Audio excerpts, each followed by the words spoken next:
Gabriel does what he does. You know, he gets in there and he makes sure he gets something on it. It's a brilliant, brilliant goal. Now, at 1-1, you were hoping Newcastle would hold out. At 1-1, Wright, he was actually asking the Lord, weren't you, to do something for divine intervention here. There's a Sunday. Sometimes you just have to go to a higher place when you need what you need. Is that where you were?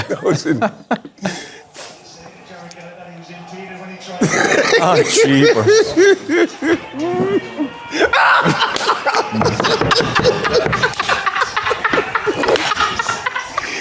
Oh, so yeah! Two different reactions there, aren't there? I'm so sorry, everybody at home. I'm so sorry. We have to win this! We knew that.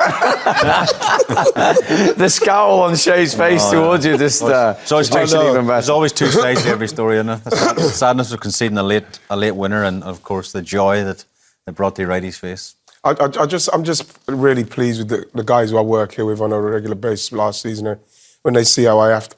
But it's not for anything other than pure joy, because we needed to win this game so badly, Steve. So let's get serious a minute. Yes. I mean, that's the type of thing champions do, isn't it, really? Well, I think you look at last season, there were so many opportunities where Liverpool, we had to get into a game where you put pressure on Liverpool for something. We either drew the game. Yeah, they couldn't do it, could they? We couldn't do it.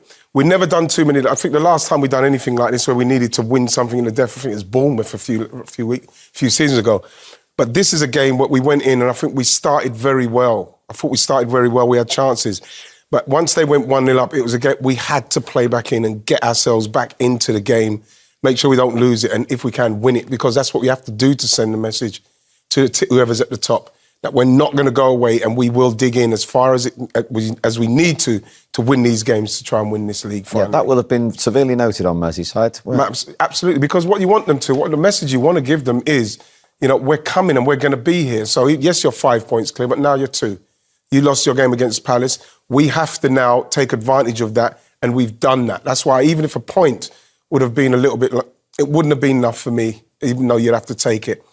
3 points is what we needed to do today, and I'm just hoping that in that dressing room they realise that, how important it is to make sure that they take advantage of these slip-ups if they do happen. If you're in the Newcastle dressing room, though, having seen it happen against Liverpool and then against Arsenal, to take nothing from the game, having given all that effort, it'll be a tough one to swallow. Yeah, it'll be very tough when you see Eddie walking around the pitch after. I think that's the frustration. You know, Arsenal have got quality all over their squad, they have, and they're good enough to open you up, Steve, and play an amazing goal. But the frustration thing is, and they work at attacking corners, but they work at defensive side of things as well. And that's the most frustrating thing. You know, we spoke about Eze and Cole beforehand. Odegaard comes off the bench. The game has developed into a healthy rivalry, a game with an edge. Why so often has that suited you and your players?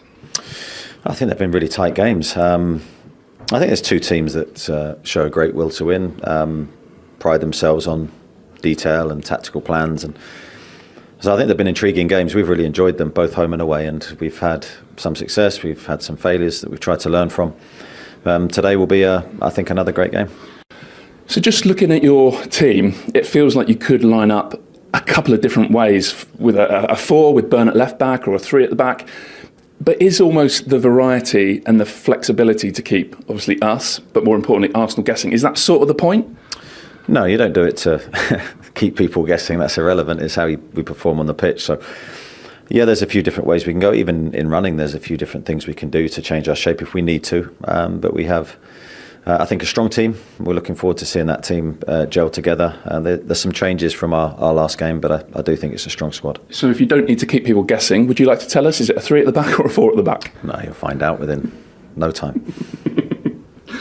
So against Arsenal, has that variety you have, has that underpinned, do you think, a lot of your success? Not just the formation, but the fact you've pressed them at times, the fact it's been a low block at other times? I think that we have all of those ways of playing in our armoury, and I think it's important that you do adapt depending on the circumstance of the game, depending what you want at that time. So no, we consider ourselves loads of different ways that we can defend, and there's loads of different ways we can attack. So we'll pick one of them today, and hopefully we do well. Well, Mikel, as ever, plenty to discuss with your team. Looks like Eze in one of those central positions. What is it about his adaptation or this opponent that made you think, okay, yeah, today's the day? Well, very happy with what he's doing. First of all, he's in the right to start the game like many others, and he's going to have another chance today.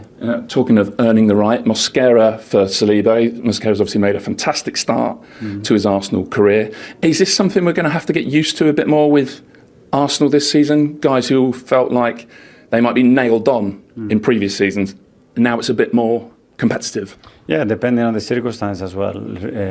Willie comes from an ankle injury that is still trying to resolve, and he's played twice in 6 days, and we have another 2 games coming up in the next 5 days or 6 days. So we have to manage the squad, and that's why we need players that we can trust and rely on. How ready is Martin Odegaard to help?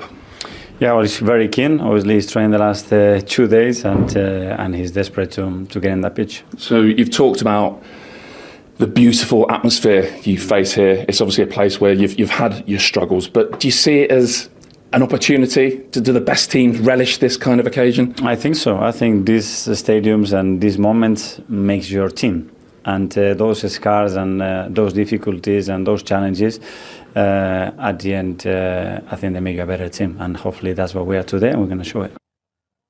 Very interesting. Right, Arsenal's team.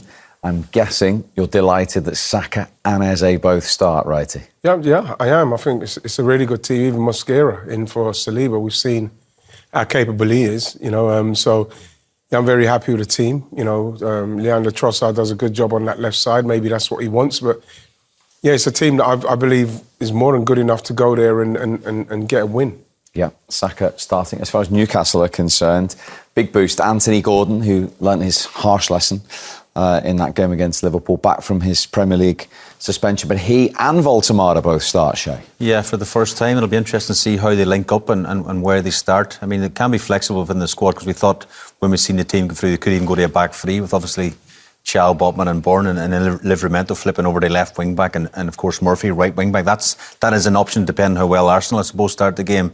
But it is interesting, the front three. Voltemada, we mentioned before, can he get inside the box? And obviously the pace and Murphy each side of him. I think if he can link them up, and Arsenal are playing a high line at the back, maybe it's as simple as flicking it around the corner for one of the runners from deep. But first time playing together, we're all looking forward to seeing how they connect. And what it does give us is Anthony Gordon down Newcastle's left righty against Jurriën Timber, who you think has had a really good start to the season. Yeah, it will be a tough day if Jurriën Timber plays anything like he's been playing since he's come back from that injury.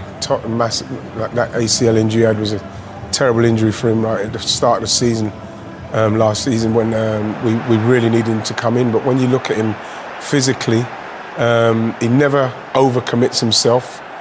He's somebody that